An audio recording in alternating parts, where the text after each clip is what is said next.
Well, hello to each and every one of you. I am so glad to have this opportunity to speak with each of you for a brief moment. I'm here with Shandi once again, Hello, happy Monday, everybody. and we just wanted to talk about the issue of longevity. Oh, the The issue, issue, the the matter, topic. the Okay. topic, the opportunity of longevity. And I was talking with a friend earlier today who is in a life transition, and she was speaking with another friend of ours and just saying it was a young lady speaking to two gentlemen, and she was saying how she thinks that she needs to talk to my wife and his wife because as she's in the throes of transition, talking about relational transition, she said she thinks that she can gain something from talking to our spouses.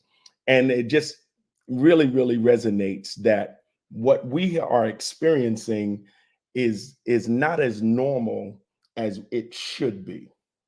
I agree. And that is that we have reached the 27-year mark of wedded matrimonial bliss. Wouldn't it's bliss, it's been bliss, right?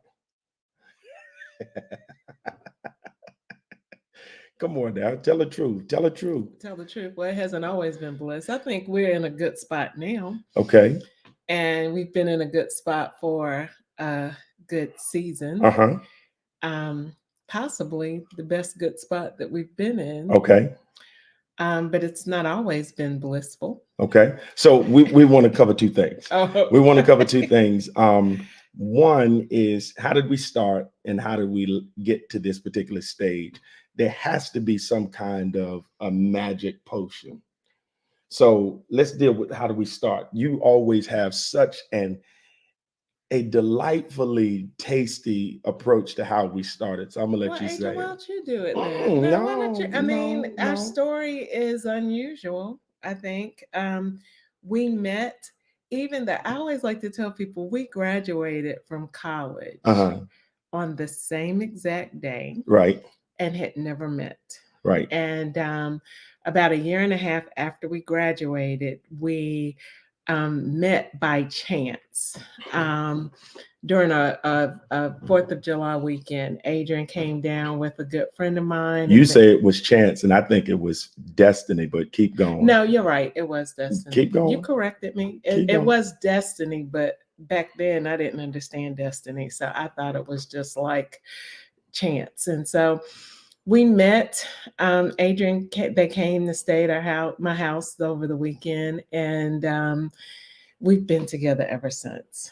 Um, you know, a lot of you Literally. literally, I mean, in a good way, Right. but um, Adrian, when he walked in my house, he told me I was going to be his wife, and he proposed 3 days later. And here we are this year. I think we're getting ready to celebrate 20, you say 27? 27. No, we've already celebrated. We're in the midst of 27. Okay. So This is amazing um how I'm great with numbers, but I'm not deceptively great with dates. it's Okay. like sand in the hand. So we're getting ready to hit 28 years in November. And I think it's kind of crazy because we had a very non traditional start. And here we are, 5 days, 5 kids, 2 dogs later. And we are in our second act. I Yeah. mean, literally, we are in our second act because there's a good chance that we're going to be just the three of us in the home next year. And it's just, and we've recently, like, I've gone back to work after being home for 9 years. Adrian has started a full time master's program, and we are still reinventing ourselves and keeping it spicy. And it's interesting because I was recently listening to someone on TikTok talk about how she and her husband got started, and it was because of Tinder. And it sounded really foreign for me. It drove me to start to think about our beginning, because I we didn't do the online thing, but many people are doing that, doing speed dating and so on and so forth. And because we have had a speed flow to ours, because it was relatively fast. It was very fast. Okay. I mean, I think it would have even been faster if we were in the same state. Like I was living in Atlanta, Adrian was in Fayetteville, North Carolina. So we had to find jobs and we had to figure out a place to stay because he didn't want to move to Atlanta.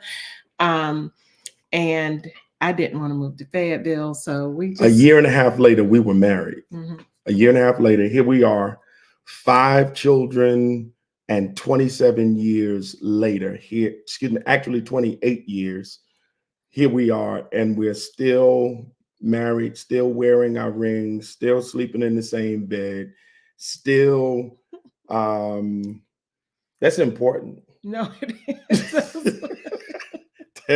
that is important. So how would you say longevity found us? Because some people who will hear this have not known what we have. Well, you've always said it's cheaper to keep me. That's the reason. That's true. It is. So, the times he wanted to get rid of me, he started going, I won't have a time left. I'll be sleeping with the fellas. So, but no, seriously, I think we're growing. We're growing spiritually, Mhm. emotionally, relationally, all those things. And growth has, they say, without pain, there won't be any growth. Oh, it's been right? a lot of pain. So Lots of pain. So But we're that's growing spiritually, emotionally, individually. Absolutely. And I think we're growing together. Yes. Is that a good thing? I was going to add that Yeah, one. I think we're growing together, but I think the things that used to be threats, we kind of kicked those things in the teeth. I'm not saying we Yeah. still don't have issues, but Right. we realize that we're not fighting each other. Mhm. We used to fight each other. And I think partly because And I used to lose a lot. there was a need to defend, and I don't think that exists. As the years began to add up, there was no longer a desire, a strong need to defend our position, our rightness, and those it was.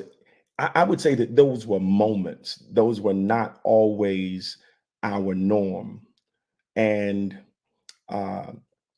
but I think there's something that you like to talk about all the time, and that is that it was a reason for our union beyond love. Exactly. And even during the toughest parts, because I've had a moment or two where I was like questioning like how much more. That's a different live. I mean, but it was real. Um, I I had someone help me wake up, and she was like, "You got to remember, this isn't about you and Adrian. This is about your children. This is about all the people that you pour into. This is about destiny." And so I tell people all the time, we married for love, possibly even lust. Mhm. We married for the wrong reasons, but we've stayed together for the right reasons because we know that it was purposed. Yeah, and then Shonda, there's some people who say that now on the flip side, I'm not going to get married because of a child. Now, you said that there are times where we were advised to stay the course because of children after the fact. I find it very interesting that some people say the absolute polar opposite. I'm not going to marry because of a child. So how would you um, uh, kind of speak to that? I mean, Adrian, that can go in so many different ways. But I mean, I'm real passionate about this topic because I feel like one of the biggest problem with our nation and even the world is fatherlessness and fathers not being in the home. Is that where you were going? Hmm. Hmm. And so it's a part of my passion, because I just learned. I've learned the science. We were even talking about it with Courtney Last last night. night because she's taking AP psychology, and I was like, do you realize that 80% of a child's identity is comes from the father? And so I think a lot of the confusion and a lot of the challenges and a lot of the number one issue is an identity issue. People don't know who they are. And I think, um, you know, that it's really important. And we're going off on a different topic here, but I do believe with all my heart that strong families, strong marriages make strong families, make strong uh, Communities. communities, and it does. And I understand there's a lot of divorce, and there's still strong families, and people are doing it well. But I do believe that. Um, it's God's will for us to be together And and raise these girls together. yeah, so we wanted to talk about longevity as our guiding thought, right? And and yesterday, uh, something transacted that I got a relative amount of feedback about, and I would say to you what actually happened was I apologized to Shandi, and in the course of me apologizing, um, Publicly, tell them I, where. I I apologized to her publicly from the pulpit, Mhm. and um, and it was because of something that I said from the pulpit that I thought it was befitting for me to thereby correct it from the pulpit because I had corrected it privately and she still made reference to it. So I said, obviously, this was not sufficient. And that's important. That's really important because sometimes you can do some things and it's not immediately resolved. Sometimes you can do some things and apologize, and it may not be instantaneously um, over, and you may have to come back around a second time and redress such that the matter can be fully put to bed. And I think that that is a critical element of longevity, the ability to apologize, the ability to own, the ability to say, I'm sorry, I didn't get this right. Something about what I did. And while my intent and my objective was not to harm, to hurt, to hinder in any way, somehow or another it was received in that manner. And so I thought it not robbery for me to apologize. She had no idea that I was going to do this. Mm-mm. And it wasn't necessary there, but I appreciate it because I do believe, like, if you're gonna say it publicly, you do need to correct it publicly, but not in that. I mean, you had already apologized, but with that being said, Adrian, I think that is one of the keys for our longevity because Adrian used to not apologize well. He would, can I talk about it? Go ahead. Okay. So, Hopefully, this is going to help somebody. okay.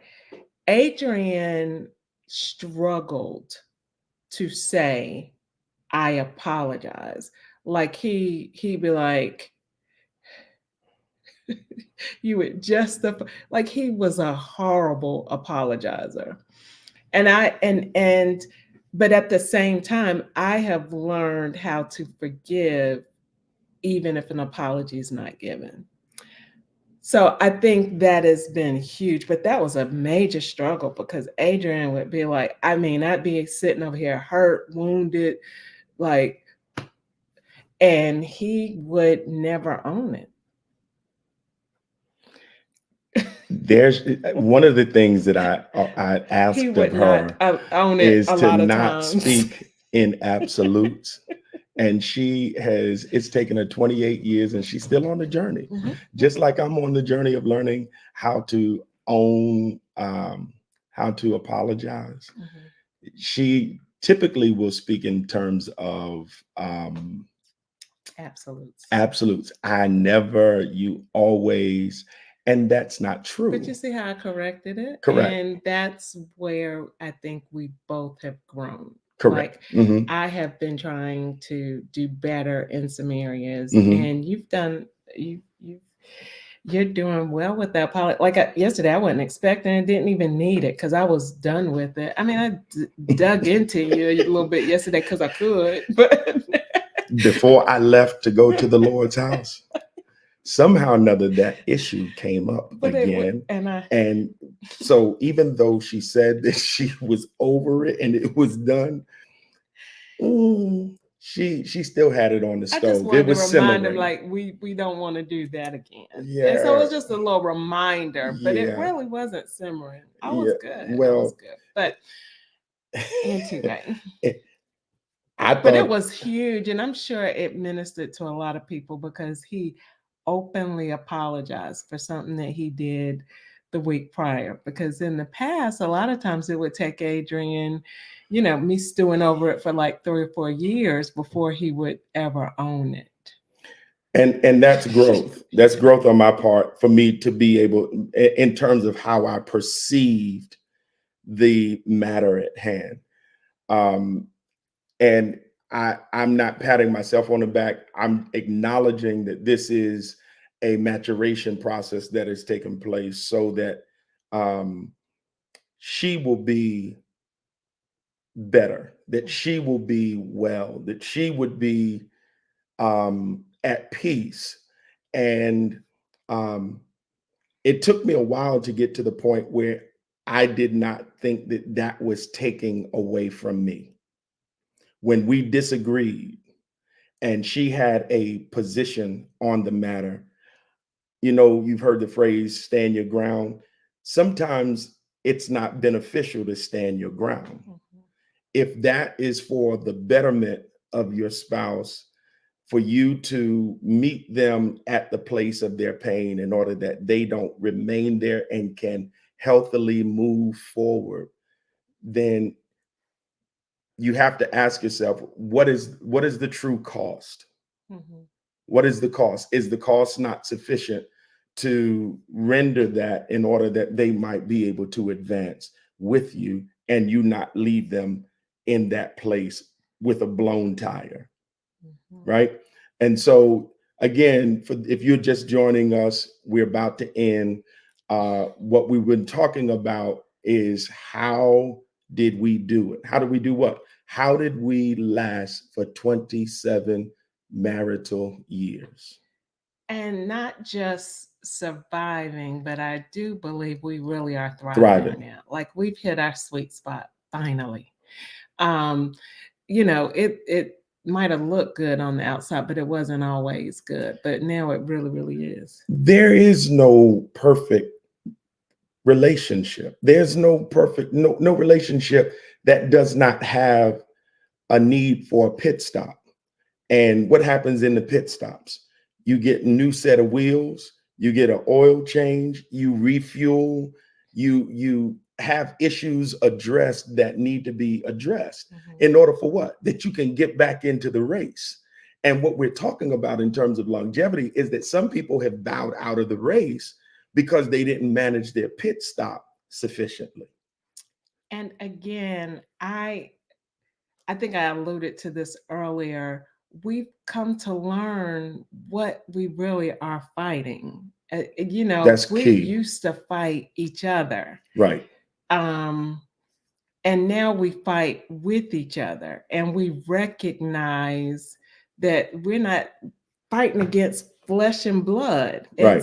It's about, Ephesians 6, spiritual wickedness in high places. And so, and then we've done a lot of healing in our souls. And that's a whole nother topic.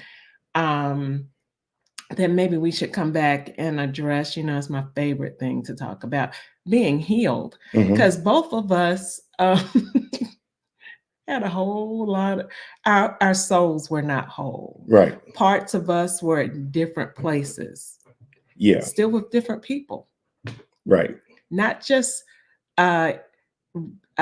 former, relationships, but with different parts of our families, right, and things like that. And so we have learned so much about this topic, and it's something we teach. We do a coaching, we do a class on the prosperous soul, and we think we need to do it for married couples too, because we can't love each other fully when we don't love ourselves. And a lot of us don't realize why we don't fully. We think we do, but we don't. And we need some work there. All right. So one of the things that I want to leave you with is that while my wife is amazing, while I'm all that in a bag of chips with a Cracker Jack gift in the box,